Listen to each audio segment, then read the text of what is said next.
بسم اللہ الرحمن الرحیم۔ رمضان کا دوسرا روزہ۔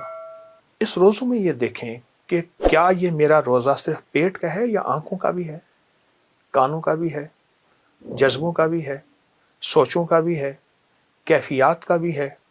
یہ سوچیں میرا روزہ کیسے ہو، میں روزے کے ساتھ ہوں، کیا تنہائی میں موبائل میرے پاس ہے، کیا میری آنکھوں کا روزہ ہے؟ کیا تنہائیوں میں میں ایسی جگہ جھانک رہا ہوں جہاں مجھے کوئی نہیں دیکھ رہا سوائے اللہ کے؟ کیا میری آنکھوں کا روزہ ہے؟ کیا میرے کانوں کا روزہ ہے؟ کیا میری زبان کا روزہ ہے؟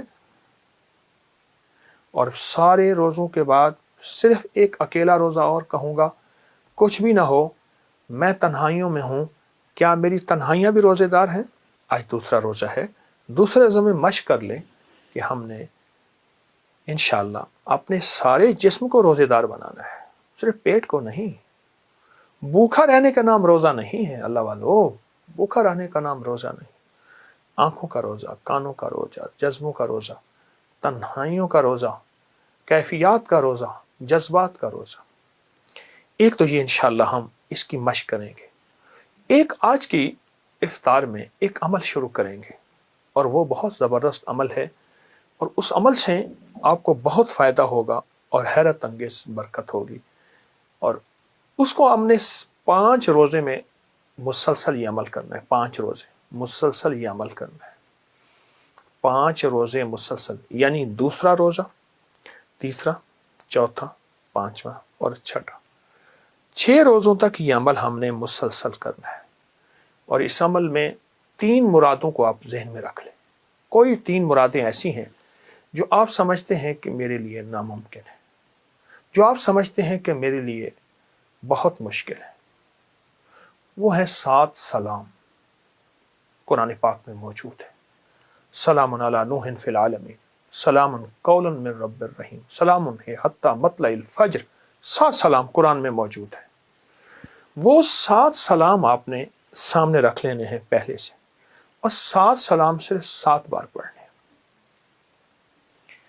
یہ آپ کی اتنی حفاظت کا نظام، کتنی کفایت، پرانا بخار نہ جاتا ہو، کینسر پرانا ہو، ہیپاٹائٹس پرانا ہو، دل کے امراض، گھٹنوں کے امراض، معدے جگر کی کوئی بیماری ہے، اس کا تصور کر کے، اولاد بگڑی ہوئی ہے، شوہر بگڑا ہوا ہے، یا بیوی کے اندر غصہ بگاڑ ہے، کوئی بھی ہے، آپ سمجھتے ہیں پرانا جادو ہے، جنات اثرات بندشیں ہیں، اس کے لیے آپ سمجھتے ہیں کہ میں چاروں کونوں کو دیکھیں، مشرق، مغرب، شمال، جنوب، 4 ہو گئے، اوپر نیچے 6 ہو گئے، اور باقی ایک سمت کون سی ہے؟ وہ سمت یہ ہے جو میرا خلا ہے، جس میں ہر وقت میں ساتھ رہتا ہوں۔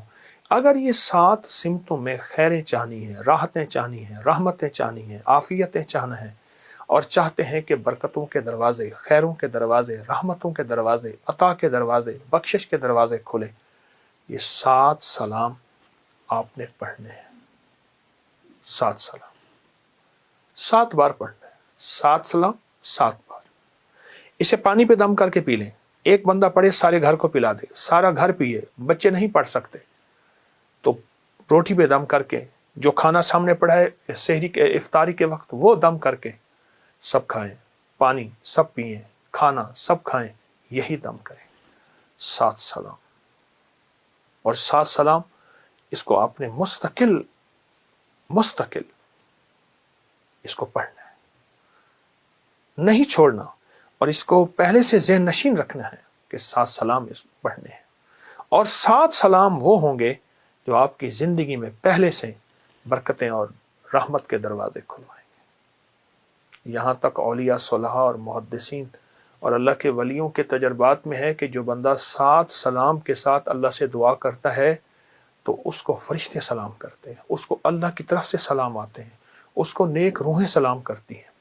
یہاں تک تو آیا ہے، اور پھر فرمایا سلامتیاں 7 آسمان کی اور 7 زمین کی اس کی طرف اتنی آتی ہیں کہ 7 آسمان اور زمین کی اگر بلائیں آئیں گی، جو 7 سلام پڑے گا اس کی طرف نہیں آئیں گی۔ اتنا طاقتور عمل اور اتنا باکمال عمل ہے، یہ ضرور کیجیے گا، بہت کیجیے گا۔ اور جتنے دن میں نے عرض کیے ہیں اس کو مستقل اپنی زندگی کا معمول یعنی ان روزوں کا معمول بنا لیں. فائدہ بھی ہوگا، نفع بھی ہوگا، برکتیں اور خیریں بھی ہوں گی، اور انشاءاللہ سلامتی بھی ہوگی. اس کی اجازت دے رہا ہوں. جب آپ کریں گے پھر اس کے نفع کھلیں گے، اور وہ کھلیں گے جو میں نے اظہار کیا اس سے بھی کہیں زیادہ. اور دولت اور ثروت اور خوشحالیاں اس کے رحم سے ہیں، محنت سے نہیں ہے کہ محنت کرنے والا مالدار ہو گیا. ہاں محنت شرط ضرور ہے، پر محنت پہ فیصلے شرط نہیں کہ ایک بندے نے محنت کی ہے تو جو محنتی ہوگا وہی خوشحال اور مالدار ہوگا. نہیں، محنت کو اللہ نے شرط لازم قرار دی ہے. اور اگر کوئی مالدار ہوا تو اس کے رحم اور رحمت سے ہوگا. دوا کے اندر شفا اس کی رحمت سے ہوگی. وہی دوا بیماری بن جائے، وہی کھانا گھر کا ایک بندہ کھائے، سارے کھائیں، ایک بیمار ہو جائے باقی صحت یاب ہو جائے، کہتے ہیں جی فلاں چیز کھائی تھی اس سے بیماری ہو گئی. تو اگر اس چیز سے ہوتی تو سب کو ہونا تھا. جو کچھ ملے گا، جو کچھ ملا ہے اس کی رحمت سے ملے گا. بیٹے، نعمتیں، رزق، عزت، وقار، شان و شوکت، یہ سب اس کی رحم سے ہوگا. اللہ پاک نے رمضان کو میرے آپ کے مسائل کا حل بنا کر بھیجا ہے. اللہ کہتا ہے مشکلوں میں ہو، پریشانیوں میں ہو، ناکامیوں میں ہو، حالات کی سختیوں اور تنگیوں میں ہو، زندگی کے ایسے مسائل میں بیان نہیں کر سکتے، یا پھر بیان کر کر کے تھک گئے ہو، ایڑیاں رگڑ رگڑ کے تھک گئے ہو اور تمہارے مسائل حل نہیں ہو رہے، تو فرمایا پھر آؤ میرے قرآن کو سنو. سنو صرف فَاسْتَمِعُوا لَهُ وَأَنصِتُوا. قرآن میں اللہ پاک فرماتے ہیں میرے قرآن کو توجہ سے، غور سے سنو، دھیان جما کے سنو. ترجمہ سمجھ میں آئے نہ آئے، میری شرط صرف اتنی ہے فَاسْتَمِعُوا لَهُ وَأَنصِتُوا. بس یہ میری شرط ہے. فَاسْتَمِعُوا لَهُ وَأَنصِتُوا. آگے اس کے اوپر ملے گا کیا؟ لَعَلَّكُمْ تُرْحَمُونَ، تاکہ تم پر میں رحم کر دوں. کیوں؟ میرے اللہ کو بھی پتا ہے جو فیصلہ ہوگا میرے رحم سے ہوگا، جو عطا ہوگی میرے رحم سے ہوگی، جو بخشش ہوگی میرے رحم سے ہوگی، تونگری بیٹے میرے رحم سے ہوں گے، گھروں کی خوشحالی میرے رحم سے ہوگی، دلوں کا جوڑ میرے رحم سے ہوگا، میری شفقت اور میری عطا سے ہوگا. لعلکم ترحمون، تاکہ میں تم پر رحم کروں. اللہ پاک نے یہ نہیں فرمایا اس کی تفسیر پہ غور کرو، اس کے ترجمے پہ غور کرو. اللہ نے یہ نہیں فرمایا کہ اس کے سننے میں نعرے لگاؤ، ہائے ہائے کرو. نہ، توجہ اور غور سے سنو. فَاسْتَمِعُوا لَهُ وَأَنصِتُوا. یہ فَاسْتَمِعُوا لَهُ وَأَنصِتُوا کا معنی میں صرف اتنا کروں گا کہ ایک بندہ آپ جا رہے تھے اور جاتے جاتے تو آپ کو ایک چیز نظر آئی، انہیں وہ دیکھو وہ چیز ہے. ہاں اچھا. ہم ایک دفعہ صحرا میں جا رہے تھے تو صحرا میں نا سامنے دن کی روشنی میں ہرن بھاگ رہے تھے. عموماً دن میں ہرن نہیں نکلتے، چھپتے ہیں، بھاگ رہے تھے. پھر بھولے ایسے ہیں کھڑے ہو کے دیکھنے لگ جاتے، بھائی بھاگ جاؤ کوئی گولی لگ جائے. اچھا وہ حیرت سے اس کو دیکھ رہے ہیں. ابھی اسی کچھ پہلے ایک ملک میں تھے تو وہاں شیر کے دھاڑنے کی آواز سنی. یہ شیر ہے. اس نے کہا جی ایک بندہ ہے اس نے شیر رکھے ہوئے ہیں. آپ کوئی بھی انوکھی چیز سنیں ایک دم حیرت زدہ ہو جائیں اور بھول جائیں اپنی زندگی کا نظام. جب آپ اپنے آپ کو بھول جائیں اور اس آواز کی طرف توجہ کریں، اس شکل کی طرف توجہ کریں، اس منظر کی طرف توجہ کریں، جب اپنے آپ کو بھول جائیں، اس کو کہتے ہیں فَاسْتَمِعُوا لَهُ وَأَنصِتُوا۔ میں نے اس کا مفہوم بتایا ہے، فَاسْتَمِعُوا لَهُ وَأَنصِتُوا، آؤ میرے قرآن کو سنو، پھر سب کچھ اپنا بھول جاؤ۔ ملا نہ ہن کہیں کار دے، شیوے نہ جانے نے یار دے، نہ ملک ملک اتے مال دے، نہ زال دے نہ بال دے، ہر دم خدائی خیال دے، گم کر گما یک رو رہن، یہ ہے فَاسْتَمِعُوا لَهُ وَأَنصِتُوا۔ گم کر گما، سارے گمان گم ہو جائیں، ساری سوچیں گم ہو جائیں، سارے جذبے گم ہو جائیں، سارے ولولے گم ہو جائیں، ساری چاہتیں گم ہو جائیں، گم کر گما، سارے گمان گم، کیا ہوں یک روح رہن، ایک روح، کیا جدھر دیکھتا ہوں ادھر تو ہی تو ہے۔ آؤ اپنے مسائل حل کرواؤ، پر یاد رکھنا تمہارے مسائل میری رحمت کے بغیر حل نہیں ہو سکتے، میری بخشش کے بغیر حل نہیں سکتے، میری عطا کے بغیر حل نہیں ہو سکتے۔ اگر مسائل حل کرانے ہیں تو میری رحمت چاہیے۔ جہنمی کو صرف اتنی خبر ہوگی اور جہنمیوں کو صرف اتنا پتا ہوگا کہ اگر اس کریم کی بارگاہ میں کچھ ہے تو پھر رحم ہے، اس لیے صرف وہ ایک لفظ پکار سکے گا، رحم رحم رحم، ایک لفظ پکار سکے گا، اس کو کوئی لفظ کا پتہ ہی نہیں ہوگا۔ اور آپ کتنے خوش قسمت تراویحیں پڑھنے والے، قرآن پڑھنے اور سننے والے، قرآن پہ توجہ کرنے والے، قرآن کو دھیان دینے والے، کتنے مبارک ہیں رمضان کی پہلی تراویح، اور کتنے سعادت مند ہیں کہ اللہ پاک فرماتے ہیں رشتہ تو یہ ہے نہیں، 100 اس کے دل میں سوچیں، 100 گمان، 100 خوف، 100 وسوسے، 100 دل کی آسیں، امیدیں، دل کی کیفیتیں، یہ ساری موجود ہیں اس کے اندر، پھر میری کلام پہ بار بار توجہ دیتے ہیں۔ امام زین العابدین شہنشاہ ولایت، اور میں جب قرآن سنتے تھے چہرہ فک ہو جاتا تھا، رنگ اڑ جاتا تھا، خون خشک آ جاتا تھا، نڈھال ہوتے تھے اور بعض اوقات گر پڑتے تھے اور پوچھتے کہ آقا یہ کیا ہے؟ فرمایا یہ اس رب کا کلام ہے جس رب کے پاس میری ان قریب حاضری ہوگی۔ یہ ان کے دلوں میں یہ عظمت تھی، اور ان ہستیوں نے، اہل البیت نے، ان ہستیوں نے ہمیں یہ عظمت سکھائی ہے۔ خیال کرنا قرآن کی یہ عظمت ہے۔ ہمارے تو مسائل حل ہو گئے، تراویح کے نام پہ قرآن سننا، فجر کی قرات میں، مغرب کی قرات میں، عشاء کی قرات میں قرآن سننا، حافظ کا قرآن سننا، اپنا انفرادی بیٹھ کے رمضان میں قرآن کے ختم در ختم کرنا، تو مسئلے حل ہو گئے۔ میرا اللہ کہتا ہے کہ توجہ کرو، دھیان کرو، مولا پھر دے گا کیا تم؟ میں رحم کر دوں گا۔ اللہ رحم میں کیا ہوگا؟ کہا کہ میرے تیرے سارے مسائل کا حل ہی میرے رحم میں ہے۔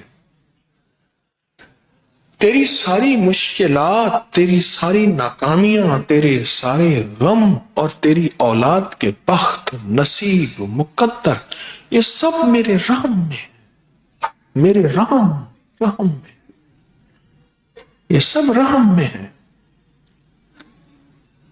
یہ سب رحم میں ہے۔ ایک درویش تھے، اس دنیا سے رخصتی کا وقت آیا تو ایک لفظ فرما رہے تھے، رحم رحم رحم۔ لوگ کہتے تھے حضرت کلمہ پڑھیں، لا الہ الا اللہ، فرماتے تھے رحم رحم۔ تو انہوں نے سمجھا شاید سکرات لگی ہے، آخری وقت ہے اور کلمہ بھول رہے ہیں، تو انہوں نے ذرا تھوڑا سا ہلا کے کہا حضرت کلمہ پڑھیں۔ کلمہ پڑھ کے کہنے لگے یاد ہے اس کلمے کو قبول بھی اس کا رحم کرے گا، کہیں ایسا نہ ہو میرے منہ پہ نہ مار دیا جائے۔ کلمہ یاد ہے، پڑھ لیا ہے، اور اس کو قبول بھی اس کا رحم کرے گا۔ کہا بنی اسرائیل میں ایک بندہ 500 سال تک عبادت کرتا رہا۔ 500 سال جب اللہ کے حضور پہنچا، میرے بندے کیا لایا؟ عبادت۔ پل بھر بھی تیری نافرمانی میرا اللہ نہیں لایا۔ میرے بندے کیا لایا؟ سجدے۔ کیا لایا؟ رکوع۔ کیا لایا؟ تمحید، تمجید، تسبیح، اور پل پل تیری فرما برداری۔ مولا مجھے ایک ایک عمل کا آج اجر دے۔ تو اللہ پاک کی رحمت فرمائے گی کہ میرے بندے مجھ سے رحم مانگ۔ یا اللہ میں رحم مانگتا ہوں لیکن مجھے میرے ساتھ انصاف کر۔ تو اللہ پاک فرمائیں گے فرشتوں انصاف کرو، اس نے 500 سال ہماری زمین پہ بوجھ بنا، اب 500 سال اس کے اوپر زمین رکھتا ہوں۔ جب سنا نا کہ تو نے مجھ سے انصاف مانگا ہے، میں کہتا ہوں رحم مانگ۔ تو کہنے لگا مولا بس مجھے رحم چاہیے۔ اگر عدل تیرا آ گیا تو سارے کانپنے لگ جائیں گے، اور تیرا اگر فضل آئے گا تو مجھ جیسے بھی بخشے جائیں گے۔ فضل تیرا رحم۔ قرآن سننے والے کے ساتھ وعدہ ہے۔ سناؤ، خود سنائیں، جو قرآن سنا رہا اس کے ساتھ کیا وعدے ہوں گے؟ سننے والے کے ساتھ وعدے ہے کہ اس کا قرآن توجہ سے سنو، اس کا قرآن دھیان سے سنو، اور اس کے قرآن سنتے ہوئے بے گمان، بے خیال، بے تصور ہو جاؤ، ڈوب جاؤ، یاد میں تیری سب کو بھولا دوں، کوئی نہ مجھ کو یاد رہے، تجھ پہ سب گھر بار لٹا دوں، خانہ دل آباد رہے، نظر سے اپنی سب کو گرا دوں، فقط تجھ سے فریاد رہے، اور کہ جس کی اولاد اس کے حق میں نہیں ہے اور اس کے بس میں نہیں ہے، اور اولاد کے معاملے میں وہ تھک چکا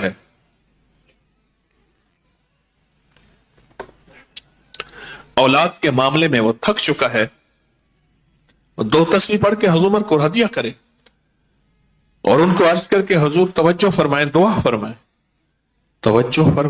فرمائیں، ایسا کہنا شرک نہیں ہے، ایسا کہنا گناہ نہیں ہے، دعا فرمائیں، توجہ فرمائیں، اور اگر یہ ٹھیک نہیں ہوتا پھر اپنے درہ فاروقی، جو درہ آپ کے ہاتھ میں ہوتا تھا، اس سے ٹھیک کریں۔ میرے پاس کئی واقعات آئے کہ بچہ جوان رات کو چیخنے لگا، ہائے ہائے کوئی چیز مجھے مار رہی، کیا ہوا؟ کہا کہ کوئی چیز ہے ایسے لگتی ہے، اور کہتے ہیں کہ تو ہماری بات نہیں مانتا۔ واقعات ہیں اور ہوئے ہیں اور ہوں گے اور ہوتے ہیں۔ کیوں؟ یہ جو ارواح ہوتی ہیں، یہ بھی اب لاہوتی نظام بتا رہا ہوں، یہ بھی ملکوتی نظام بتا رہا ہوں۔ یہ جو ارواح ہوتی ہیں، ان کو جب اعمال کا ہدیہ دیا جائے، ارواح کو خوش ہوتی ہے۔ فرمایا جتنی نیک روحیں ہیں وہ کندیلوں کی طرح، فانوس کی طرح، فانوس کی طرح اللہ کے عرش کے ساتھ لٹکی رہتی، جب ان نیک ارواح کو ہدیہ پہنچاتے ہیں تو چونکہ وہ اللہ کے بہت قریب ہوتی ہیں، تو اللہ سے عرض کرتے ہیں کہ یا اللہ، یہ ایک بندہ ہے بہت دکھیارا، بہت غم کا مارا، بہت حالات کا ستایا ہوا، یا اللہ اس بندے پہ ترس کھا، اللہ اس پہ رحم فرمائے، اور یا اللہ اس بندے کی مشکل حل فرمائے۔ تو اللہ پاک جل شانہ ایک نیک ارواح کی دعاؤں کو قبول فرماتے ہیں۔ یہ جو ہمارا ذکر خاص ختم خواجگان ہے، صدیوں سے چلا آ رہا ہے، اولیاء صالحین کے تجربات میں یہ پڑھ کے پھر ان ارواح کو ہدیہ کرتے ہیں، پھر ان کے وسیلے سے دعا کرتے ہیں، تو دعائیں قبول ہوتی ہیں۔ اور دعاؤں میں تاثیر ملتی ہے اور دعاؤں میں طاقت ملتی ہے اور واقعتاً ملتی ہے، اور اس کے اندر بہت طاقت ملتی ہے، بہت تاثیر ملتی ہے اور بہت کمال ملتا ہے۔ اولاد کے لیے، بے اولادی کے لیے میں اکثر بتاتا ہوں کہ 2 تسبیح پڑھ کے، 2 انبیاء ایسے ہیں، ابراہیم اور حضرت زکریا، جن کی بڑھاپے میں اولاد ہوئی، جن کو بظاہر کہتے ہیں کہ ممکن ہی نہیں ہے، ممکن ہی نہیں ہے کہ یہ اولاد ہو سکے، 2 تسبیح سورۃ اخلاص کی پڑھ کے ان کو ہدیہ کرے، 2 تسبیح سورۃ اخلاص کی پڑھ کے ان کو ہدیہ کرے، ان کو ہدیہ کرے، 2 تسبیح سورۃ اخلاص کی پڑھ کے ان کو ہدیہ کرے۔ اور بات وہ ایسا ہوا ہے، جن کی اولاد نہیں ہوتی اور جن کی اولاد میں مسائل ہیں، میں نے دیکھا ہے کہ اللہ پاک کے نیک بندوں کی دعائیں، ان کی توجہات، اس کی تاثیر ملتی ہے۔ سورۃ اخلاص کی برکات کا حصہ ہے۔ ہم 10 صورتیں بیان کر رہے ہیں، 10 صورتیں 10 راز، آج سورۃ اخلاص ہے، یہ اس کی تاثیر بیان کر رہا ہوں۔ میں ایک درویش کے پاس گیا، انہوں نے مجھے اپنی تسبیح دی۔ وہ کیا کرتے ہیں، تسبیحاں بہت ساری اپنے پاس رکھتے ہیں، تسبیح پڑھتے رہتے ہیں، پھر وہ بندے کو دے دیتے ہیں، پھر اگلی اٹھا لیتے ہیں، پڑھتے ہیں اور فرماتے ہیں یہ میری پڑھی ہوئی ہے۔ سچ ہے، واقعی پڑھی ہوئی، فرمان لے گا یہ میری پڑھی ہوئی ہے تسبیح، لیکن ایک وعدہ کریں، اس پہ 2 تسبیح سورۃ اخلاص قل هو اللہ ضرور پڑھا کریں۔ اور کہا کہ یہ شاندار اور جاندار عمل ہے، آپ کو ہر زندگی کی مشکل میں، زندگی میں، روحانیت میں، اور کوئی مشکل ہو، پریشانی ہو، اس کے لیے 2 تسبیح سورۃ اخلاص پڑھیں۔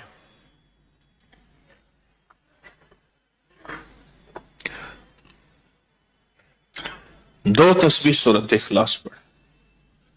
کبھی نہ کبھی اگر چاہتے ہیں کہ کوئی ایسا عمل ہو جو رونگٹے کھڑے کر دینے والا عمل ہو، رونگٹے کھڑے کر دینے والا عمل ہو، رونگٹے کھڑے کر دو، سورۃ اخلاص پڑھیں، صرف ایک بار۔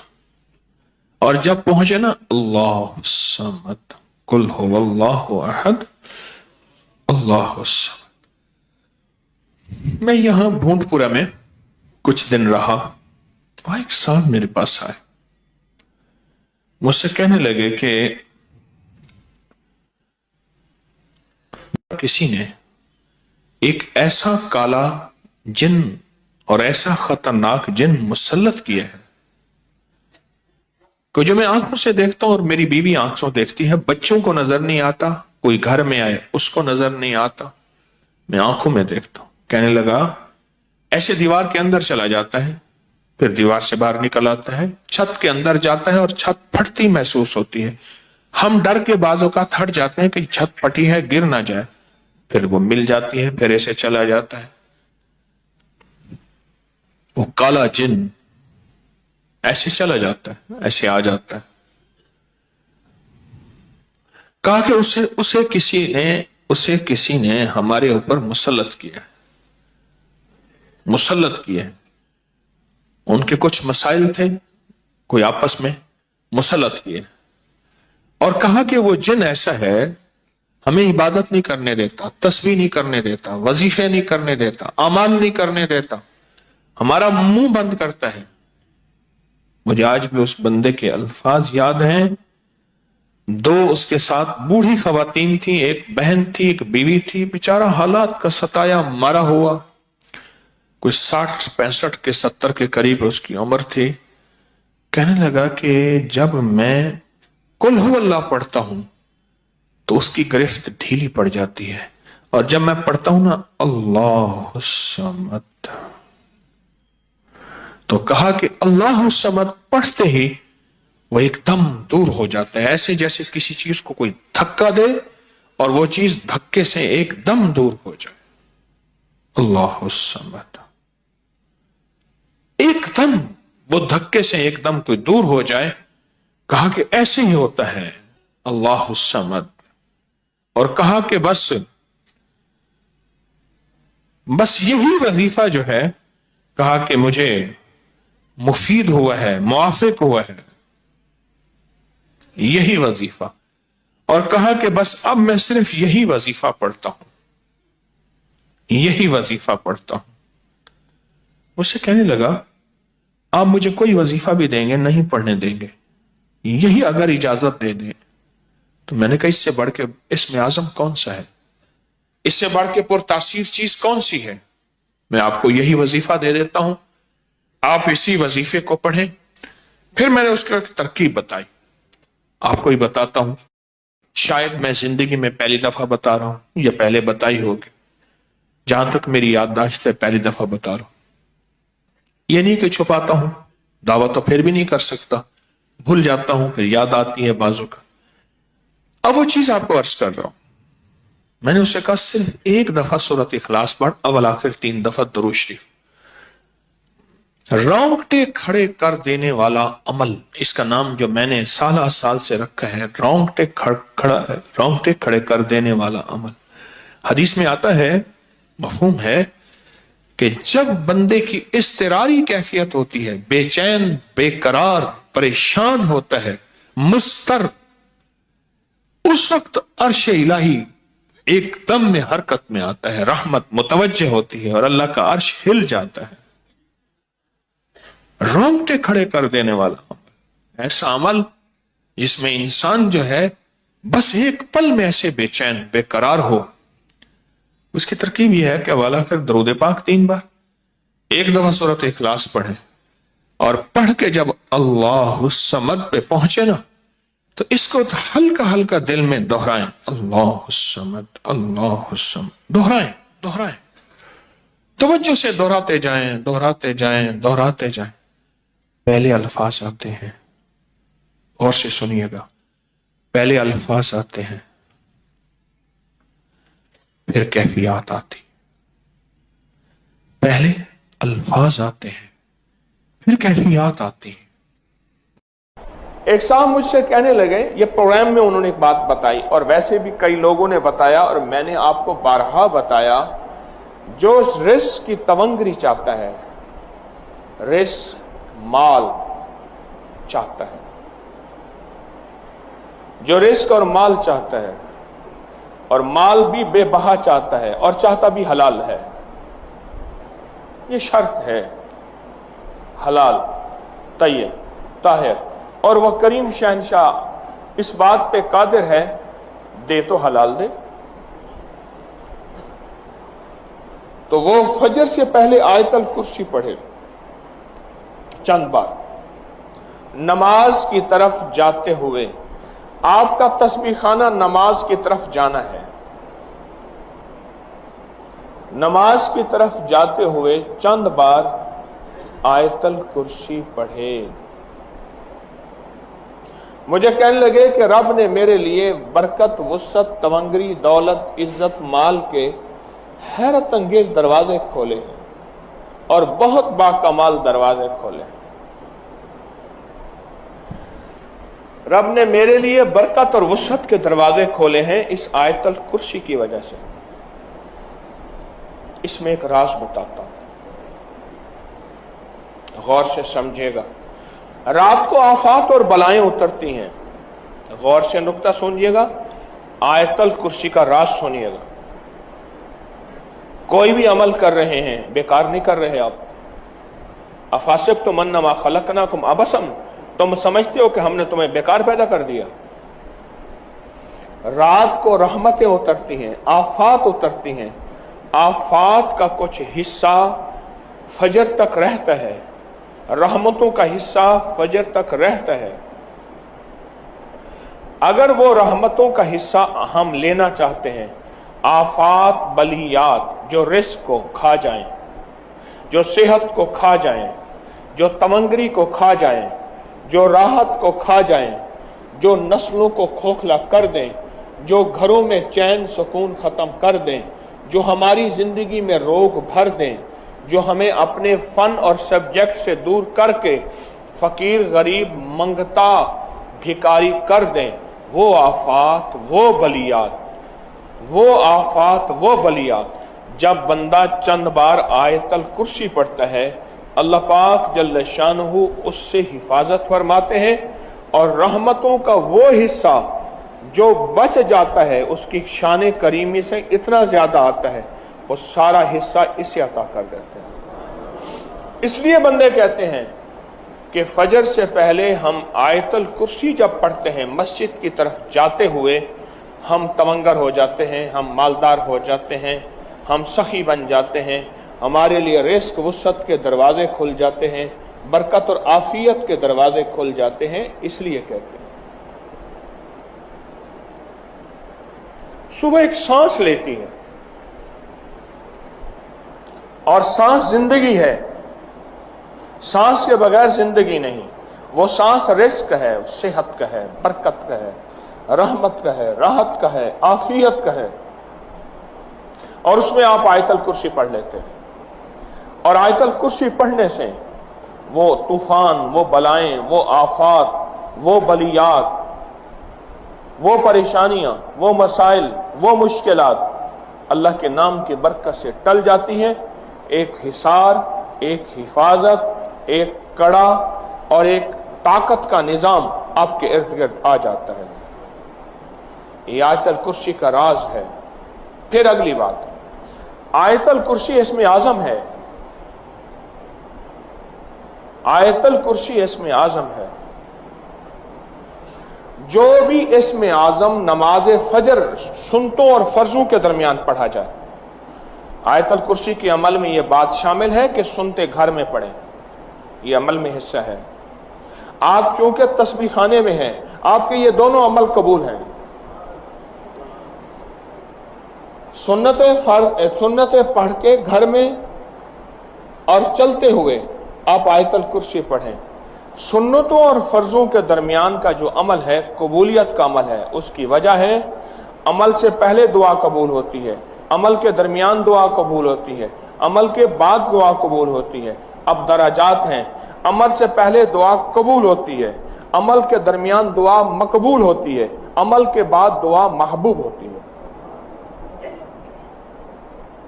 عمل سے پہلے دعا قبول ہوتی ہے، عمل کے درمیان دعا مقبول ہوتی ہے، عمل کے بعد دعا محبوب ہوتی ہے۔